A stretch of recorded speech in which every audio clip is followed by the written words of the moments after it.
The history of herbs. Cumin. Cumin is a flowering plant native to the Irano-Tyrian region. Its seeds, each one contained within the fruit, are used in cuisines and traditional medicine of many cultures in both whole and ground form. Likely originating in Central Asia, Southwestern Asia, or the Eastern Mediterranean, cumin has been used as a spice for thousands of years. Seeds of wild cumin were excavated in the now submerged settlement of At-Lit-Gam, dated to the early 6th millennium BC. Seeds excavated in Syria were dated to the 2nd millennium BC. They have also been reported from several New Kingdom levels of ancient Egyptian archaeological sites.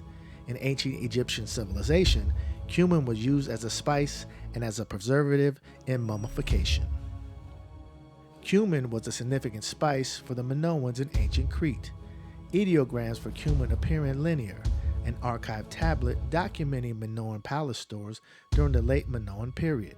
The ancient Greeks kept cumin at the dinner table in its own container, much as pepper is kept today.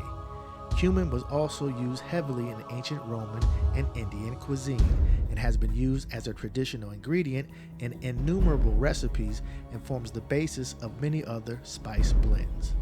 Studies show that cumin can be beneficial for weight loss, lowering cholesterol, stress management, and more, and it also has a high antioxidant potential.